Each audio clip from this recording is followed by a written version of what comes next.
Wala sa diskarte. Alam mo yung ganyan, hindi na dapat ano yan. Parang tatrabaho ka, samahan mo ng utak at lakas. Trabaho nila ito eh. Walang trabaho nila. Ano na nila takot ko rin.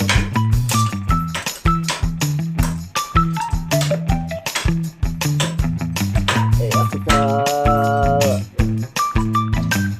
Balayo, kaya ako na pag-initan dahil lagi ko sila nasisimunan. Sabi sa akin diya, marunong din mo kasi nada. Saan pumasok sila? Tamad. Wala eh. Wala ako lang pagkilos ko ako. Hindi ko pa sinabi ng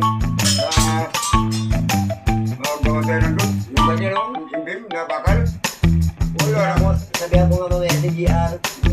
Kung may makikita ka iba, palitan mo na yan ha. Nilipit nila yung gamit.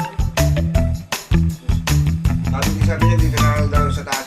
Pero sabi ko, hanggat napukan tayo, wala tayong ginagawa. Gawin natin yung sa mga kong, kaya ang ginawa namin, ilapit na namin ng buhok. Ang ganun ba? Sabi ko, Diskarte ba? Wala yung utak eh. paano? Isip niya mabigat. Waki. Sabi ko, dalawa lang kami ko. Dapat, kung sinabibigyan na sa trabaho, nag-opisina siya. Ikaw, sabi ko sa kanya, sabi lang ang sakit yung dalawa na po, ang bakal niya na lalaki malalaki.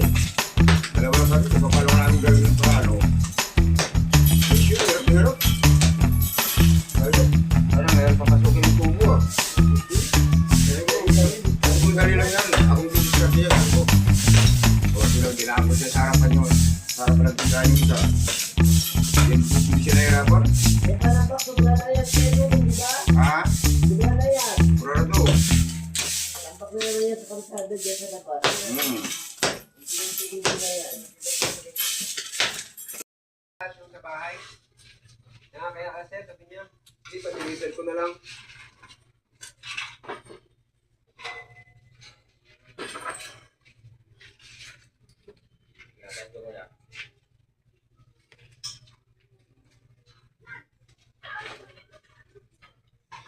Yung pati buhangin.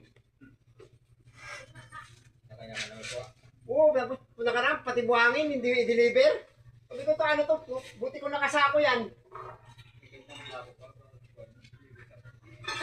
Oo, buhangin yan eh. Wala na doon kalma ba? Mahaba. Parang sa service na rin. Mahaba. Ayaw ko lang sa loob. Oo, meron ba? Yun o.